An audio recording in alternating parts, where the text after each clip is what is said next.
Now, you have quite the profile, tech sovereignty, security and democracy, at a very pivotal time in European politics. How do you see your role and the EU's role right now? Yeah, I think it's a very interesting portfolio, of course, when we look at the times we are living now, because we see that technology and security and democracy, they are very much interlinked. And of course, technologies, they are very important to our security and democracy, but they can be also used against us. So especially when I look at the landscape and threat landscape around us, we see that, of course, now we are especially supporting our member states in the European Union to boost investments to defense industry. But also at the same time, we have to be prepared for many different kinds of threats. For example, to protect our external borders, also to protect our critical infrastructure, to be prepared when it comes to cybersecurity, and also support and defend our democracy, because our democracies are also very much under attack. And nowadays we see also that European Union, we have been very open for international investments and for businesses, and our industry, they have very, very global value chains. But nowadays we see that all these dependencies, they can be also weaponized against us.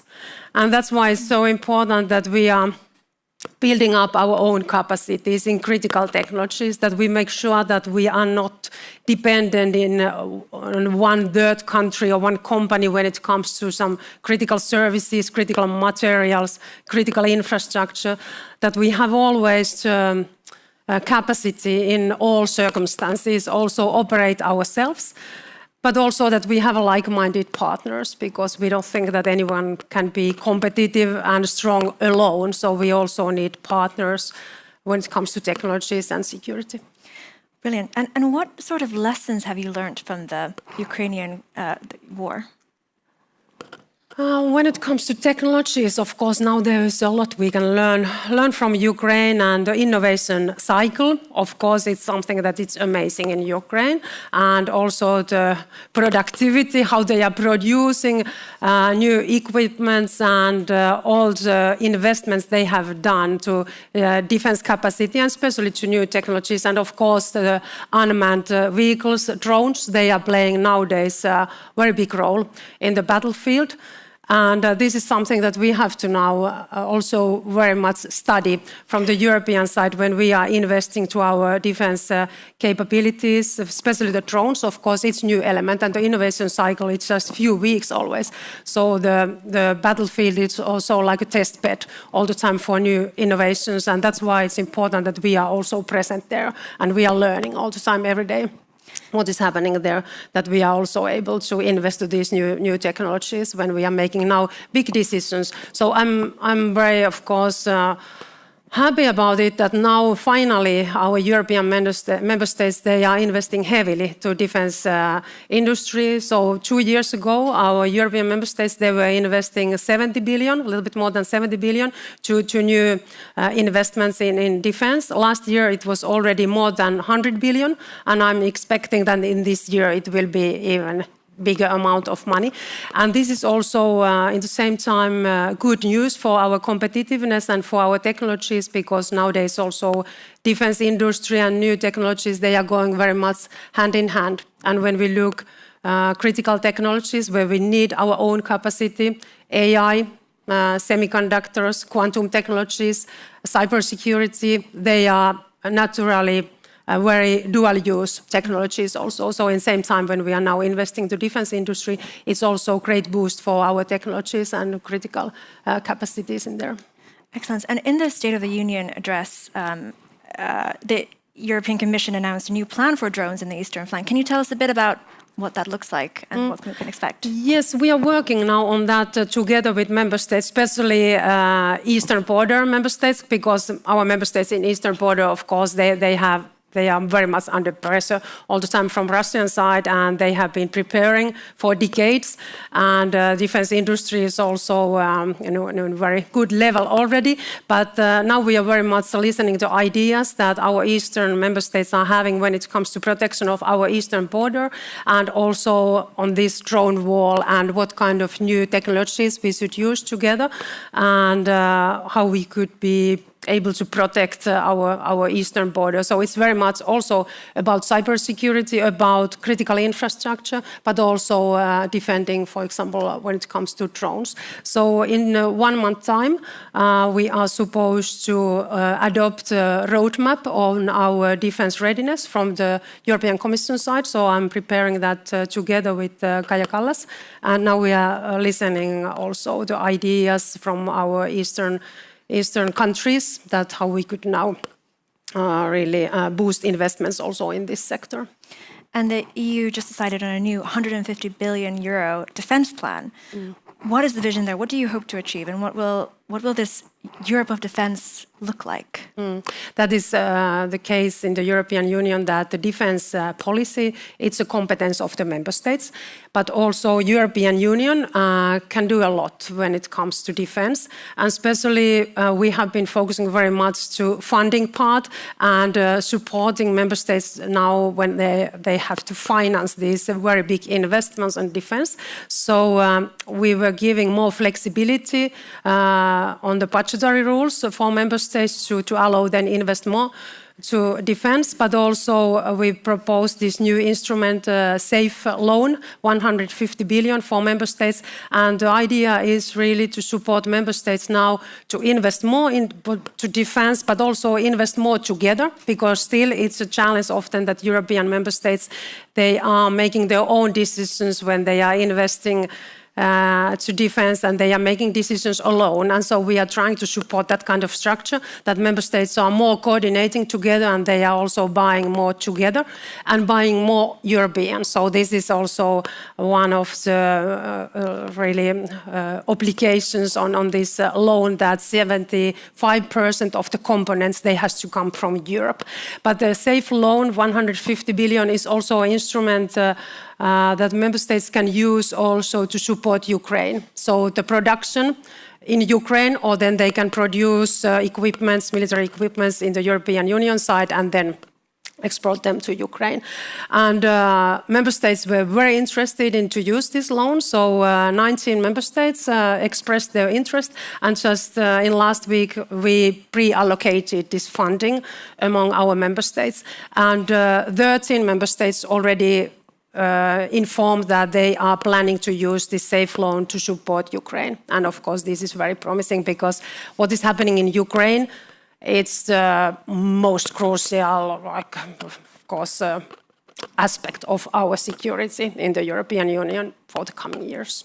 An interesting element of that is the attempt to reduce tech dependency, I guess, on foreign tech. US, China come to mind. I mean, is the EU too reliant, and how realistic is it to purchase only European when it comes to these cutting-edge, powerful technologies? We have been very open for businesses and for investments from third countries. And when we look our technology, the whole stack, 80% of our technologies is coming outside of European Union. So this figure already, it shows that it's not realistic to think that in the coming years we could produce everything by our own. And we are not even planning that. So we want to make sure that we are now focusing to critical fields. So we are looking, for example, our critical infrastructure. We don't want that we have high-risk vendors there. So we should use only trusted vendors in our critical infrastructures, in our 5G networks, in our ICT networks, also when we look our energy, for example, also some parts of our transport sector. But then also we are focusing to certain technologies where we see that these are very critical for our economy, for our security and for the future, because those countries and continents who has the capability in AI, in quantum technologies, in semiconductors, they are very much, of course, leading the economy, dominating the economy. in the coming years and decades, and they have also power when it comes to security. So security and also to capacity in technologies, they are very much interlinked. And that's why we are now focusing especially on those technologies to make sure that we have our own capacity there. But in the same time, we also are working with the like-minded partners. USA has been Europe's main partner in security and economy, also in technologies for decades. But we have a digital partnership also with Japan, with Singapore, with South Korea, with Canada. With UK, we are working again more closely. We're working with Australia. So we have many like-minded partners who are working with us in technological field. Now you mentioned AI, which is obviously a very powerful dual-use technology. And it seems like the Commission's approach to it has sort of changed in the past few years, right? A few years ago, it was all about regulating this ethical vision, and now the AI Act seems to be stalling or maybe even withdrawn. I mean, what happened there, and does that mean the Commission has a different approach now that we are in this security situation? We are not planning to withdraw our rules, so we want to make sure that in Europe we have a safe and fair and democratic environment also in digital environment, and this covers also AI, because we want to make sure that our citizens, they can also trust to these technologies. So for example, when AI is used in the hospitals, for example, that our citizens can trust that these systems, they are meeting certain standards and they have been tested before they are entering to the markets. But the main point from our side is now when we speak about technology is really to make sure that Europe is a place to innovate and investment. And that's why that is the main angle now also in our communication and how we are now enforcing the rules, that we want to implement the rules in a very innovation-friendly manner. And also we are now very committed to make Europe faster and easier for the businesses, because we are often facing criticism that Europe is too slowly and bureaucratic, and we have to boost the competitiveness of our businesses if we want to be stronger in technologies, if we want to be stronger also in defense. Europe has to be an attractive place for investments and innovation. So that's why we are simplifying the processes. Also, we are making Europe easier and faster for the businesses. But the main principles, what we have set in our rules, fair, democratic, safe environment, that this we are not going to roll back. Thank you. We have time for some audience questions now. Same drill as before. Mics are going around the room. Here, gentleman in the middle, and then the lady on my left. Where are the mics?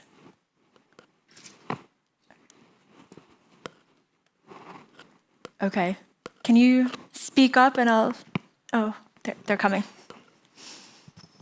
Thank you. Charles Lonis, Pasternak, Nordic West office. I'd just be curious, in a realistic timeline, when we're going to have a genuine digital one market in Europe?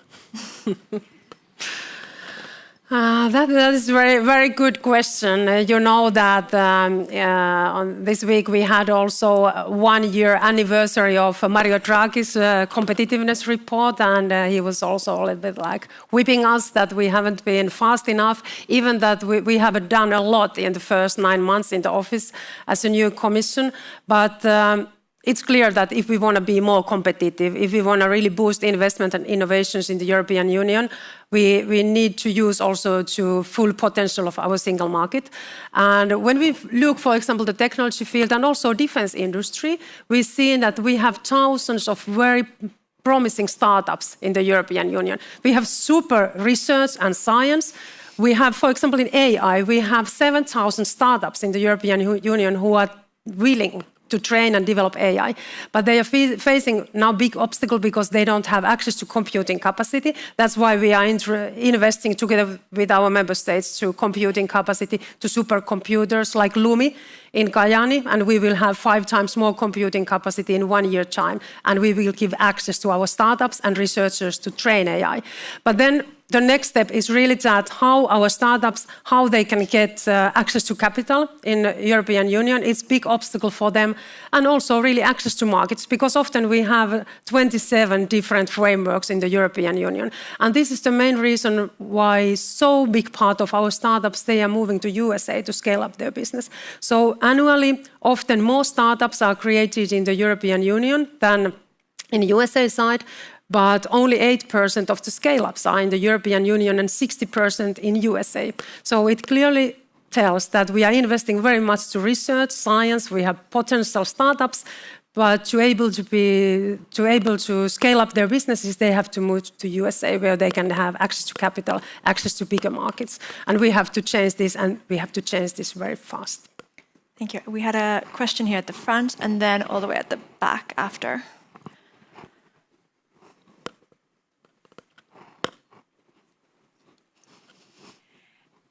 Thank you, Vice President. And maybe building up on your last comment. So Niina Hyvärinen, Aalto University, a lot of the value is created in higher layers, in use cases, in services, in applications. And you were talking about the critical infrastructures and technologies, but what about data? What would be your message to companies, to public organizations, which actually hold all those European crown jewels in data? What are your messages there? Thank you. That is also a very important topic on our agenda currently, when we want to boost innovations and investments in the European Union, also especially use of AI. We are currently now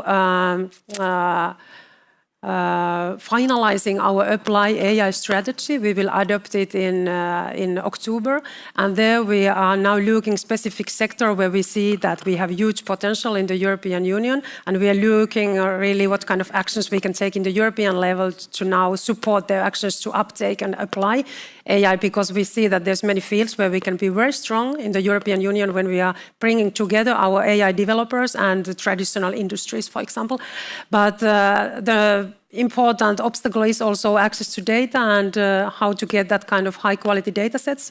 And it's one of the main topics around these AI factories we are now building together with 13 member states, and one is really in Finland, Lumi AI factory. We want to bring together not only computing capacity, but also high quality data sets and talented people and AI researchers and startups. So that's the idea around AI factories. And also in this autumn, I will also present our data union strategy, where we are trying to really also make it easier and simpler for the data users also to use the data, because often we have quite complicated rules also in Europe.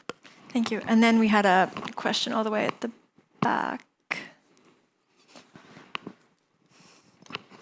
Thank you. James Heapy, former UK Defence Minister.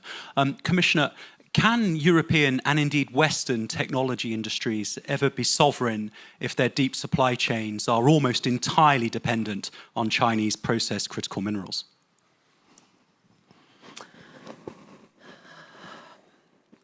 We are currently now also identifying that what are the most critical parts where we should be also able to have our own products, our own capacities, but some of the products and components we are using, they are not so critical. But I think it's very important that now we are focusing on these parts to where we can't be dependent on third countries, where we have to have trusted vendors.